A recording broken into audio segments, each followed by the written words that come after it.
Hey gaming fans, Makali here again with a Game of Dwarves review this time. So this is a fairly new strategy management game in 3D, similar to other offerings like Dwarven Fortress and No Moria. This game is a follow-up by Swedish game developer Zeal to their earlier title Dwarves. These sort of management games have you controlling a set of characters, in this case dwarves, mining ore and resources, and using those up to build facilities for your dwarves.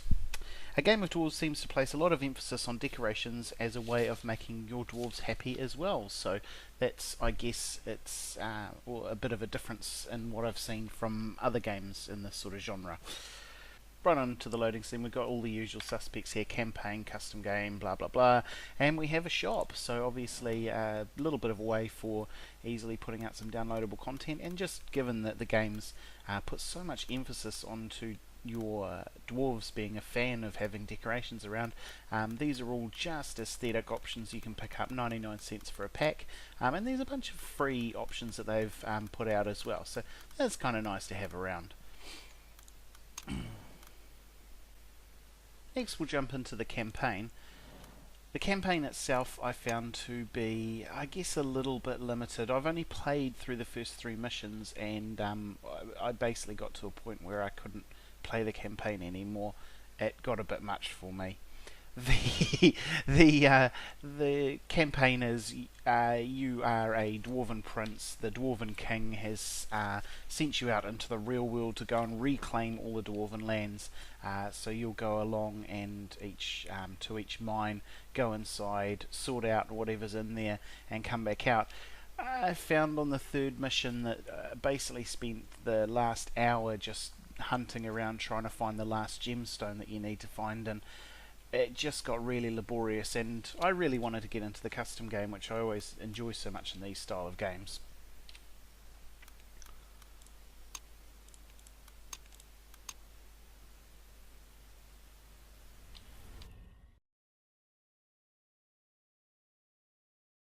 Back into the main menu, we're going to go off and try a bit of a custom game just so I can show you guys some of the gameplay and how I felt about it. You've got it quick start or advanced. Quick start giving you fairly simple options: size of map, difficulty, safe mode, that's how much or how many enemies are around, so you can just do a simple building game there. If that's what you want to do, and building enemy items. I'm not 100% sure what that means, but let's have it on. Under advanced, same sort of stuff here. So we've got medium, put it up to hard. These influence text, so that's part of your tech trees. Selecting them would essentially make the game easier because you'd already be teched up. Resources, so that's how many resources spawn as you're trying to mine, how many events occur, and your safe mode, build enemy items, and we're going to just give it a go.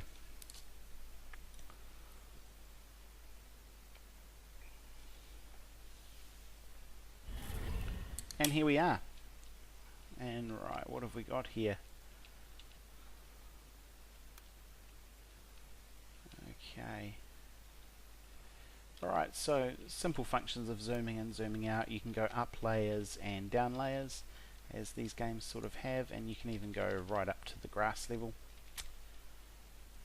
Now your little dwarves here, they can all be assigned to different roles. So we've got diggers, crafters, diggers who dig, crafters who build things for you, workers who gather resources, mainly food and that sort of thing, food and wood, military for protection, and scholars for researching technologies. Also, at this point, I'll point out your gnomes will need somewhere to sleep, so they like beds for that. They will sleep on the floor. It's not as good for them, but they will do it. And they also need somewhere to eat, so quite often they're going to run off and go for a bit of a feed. It can happen at the most stupid moments as well, so in the middle of a fight and that sort of thing, or when you really need them to get something done. So at the moment we seem to have a level 1 warrior, and we've also got level 1 warrior, and we've got these guys, so we can start assigning some of these guys. So we're going to need a digger, we're going to need a crafter, and we're going to need a worker. Digging's pretty simple. Select the thing and away they roll. Of course, these areas here denote where resources are, so in particular the silver here is quite good because it'll give you extra gold, and we've of course got 2 diggers. That's quite handy.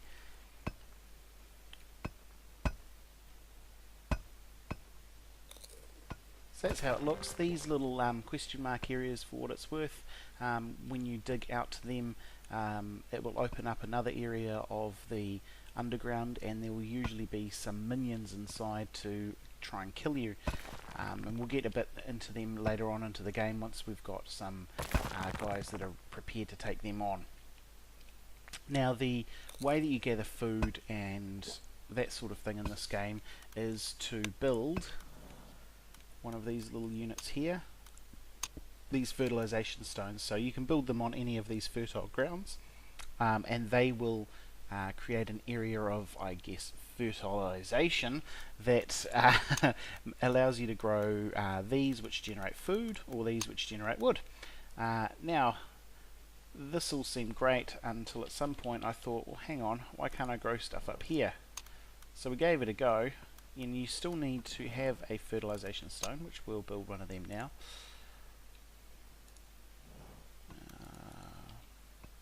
Oops.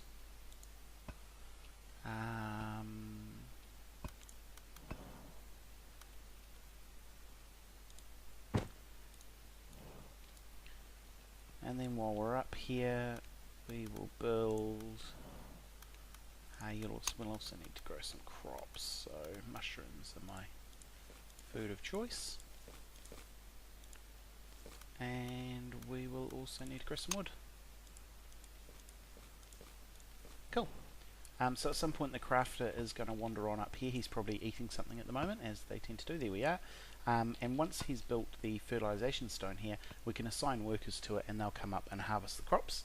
Food will go up, and that'll allow us to get more dwarves. Speaking of which, this is the spawning pool, so it connects directly to Dwarf HQ and allows you to bring in some dwarves from Dwarf HQ. You don't want to go too quickly, otherwise you'll outgrow your food. You can also trade resources here for gold, and then use that gold to buy resources. You can upgrade the spawning pool later on, and that allows you to have more dwarves within your mine. There is also a limit to your storage, so we've got 750 here. That is the amount of each of these respectively you can have, and that can be, you can grow that by use of chests and that sort of thing. So once we go into the building menu, we've got the option of chests and closets, or beds, chairs for them to sleep in as well. You've got scholar benches for the scholars to use to tech up. And then you've got training dummies for your military guys to use to tech up. We also have traps. Haven't really had a big play around with them yet. Lights, stairs, and there's boxes to block things off, and gangways, ladders, that sort of thing. So your standard sort of stuff. And then you've got decorations, which this game is so big on. So you can see up here there's a happiness meter, so this is unhappy, that's happy, and the more decorations you plop around, the happier your little dwarves get. Of course, you need a lot of money for all and resources for all of these things. Now let's have a look back up here. This guy's almost done with his building.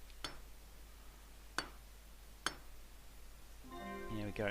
So you can see here now you can assign dwarves to it, so we'll just rank that up to 3, and as I get more workers through, I'll assign them all up, and we'll get these mushrooms harvested as quickly as possible and get some more food rolling in, so we can max out up to 10 and then rip into the mining to get that money up to increase the size of the spawning pool. So yeah, other than carrying on mining, I'll dig this dungeon a little bit deeper, down into the ground, make some stairs down, and bring it on back and show you guys how I got on, and give you some tips and tricks, and a bit more of a review of the later parts of the game.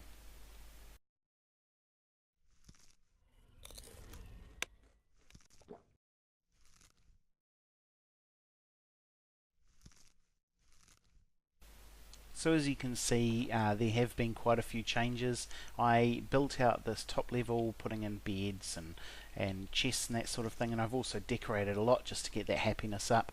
Created this area for the scholars, and then I started building some stairs down to the lower levels. I brought it right down into the stony area here so that I could try and get just some more gold making opportunities, although they aren't rising thick and fast where I'm mining around here.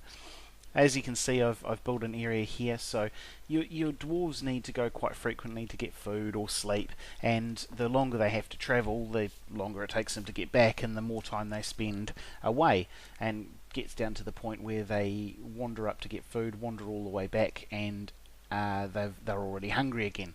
So you need to build your food close to where they're going to be. So this is what I've done here, making a food station out here, and we're mining on now down into this area here. Just going to grab this gold because that's a good opportunity for a little bit of gold, funnily enough.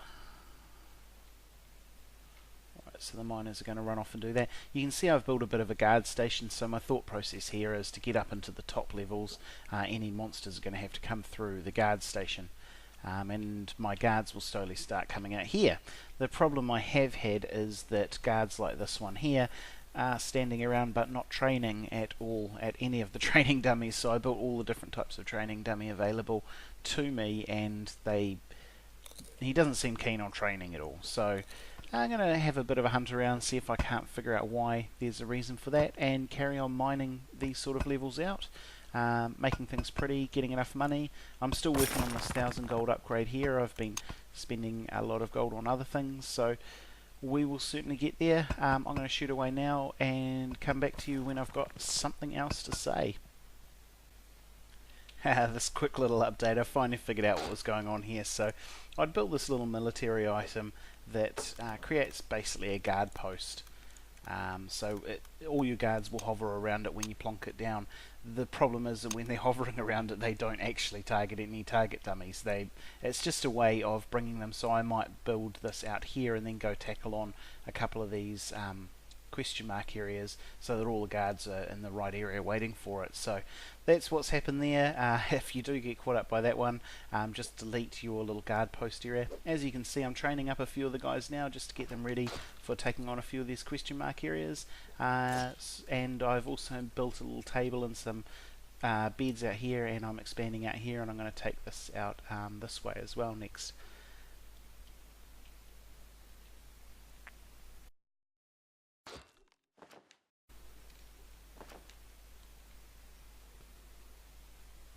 Well, we're back again now, and you can see that I have mined out a few of these areas, mainly through these question mark areas. So I'm going to show you now how you expand into these question mark areas. So first we're going to mine out to here.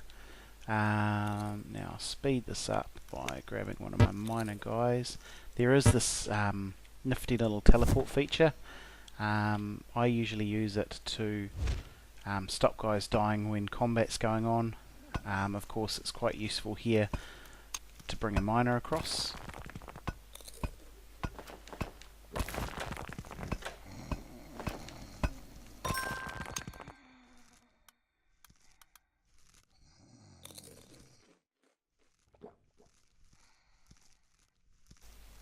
So when you load up one of these areas, you can see here that all of these monsters come piling on out. We've got a few level 6 guys and a couple of level 14s. I think my guys can clean this up pretty much without having too much worry of death. As you can see, you don't have any control over your combat at all. The only controls you can do is when one guy's looking low on health, you can teleport him out of combat again. So these guys are now going to go after this guy in here.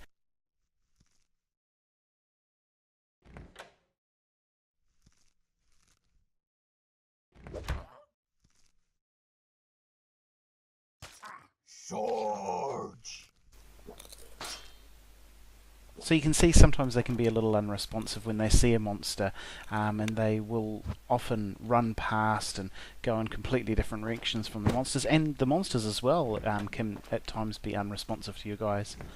So now we can see that, or now I have opened this up. I'm just going to move this down here because I've got another demonstration. Pop that there. So that's the guard post there, so all the guards are going to toddle off downstairs. But the main reason to open this up, of course, is to sell all the loot inside. There we go. And then obviously I can bring the miners in now and dig out some of these areas where there's gold, so it expands on the area so you can quickly see what's inside. Let's teleport some of these guys down.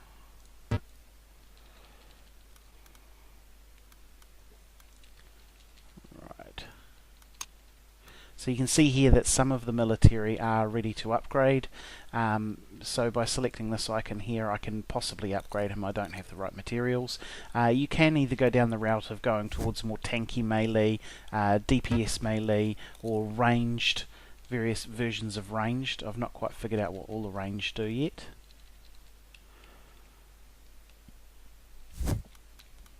Alright, just going to bring all of the military guys into the same little area down here.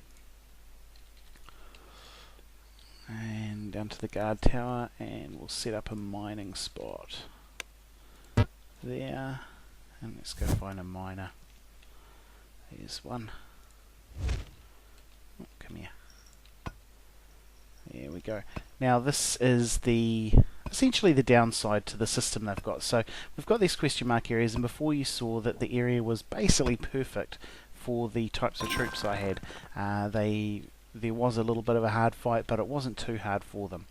And you've got other areas where it unlocks these gemstones and also unlocks level 32 bosses for you to beat. Now these guys are really quite hard until your dwarves have upgraded quite a lot further. The bosses are really hard for your dwarves to beat.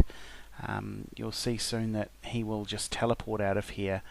In fact, I'll speed that up by selling that, so he'll wander on out to fight these guys here. Here we go. And you can see this guy's just wandering off to nowhere. As I say again, he should be trying to shoot from a range. Oh, they're going to take out the level 7 guy first.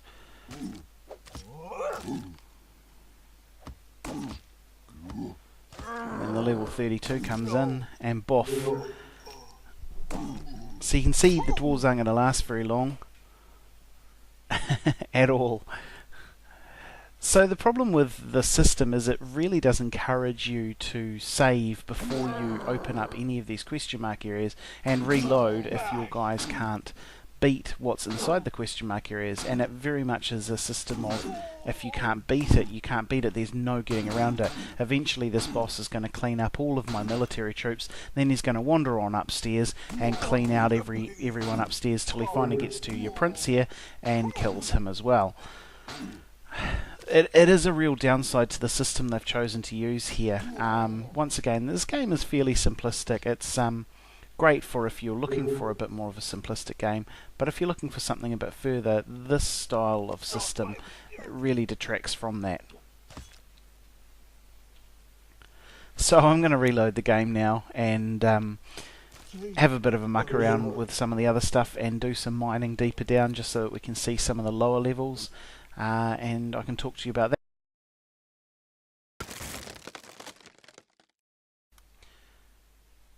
Welcome back to our last look at the court of the good king, or the good prince, Picker. Now you can see we've kept this mostly the same. I have added tapestries and that sort of thing because the happiness dropped at some point. We've added extra scholars in, and here is why we add the scholars in. So this is the research area. The scholars gain points and they go towards you being able to invest into these tech tree style systems, so it unlocks things like traps or making you guys move faster. This one here increases the damage of all your warriors, and you work your way up to kind of the best talents at the very end here. So it's a fairly simple system, allows for a little bit of customization. Up the top here, I've built this up so I've got more food than I could ever want for, and also more wood production than I can ever want for. And I found that I was selling a lot of the wood for gold through this menu here. Sell a lot of the wood for the gold, and then you can build up whatever you want on this side, or by buying whatever you want.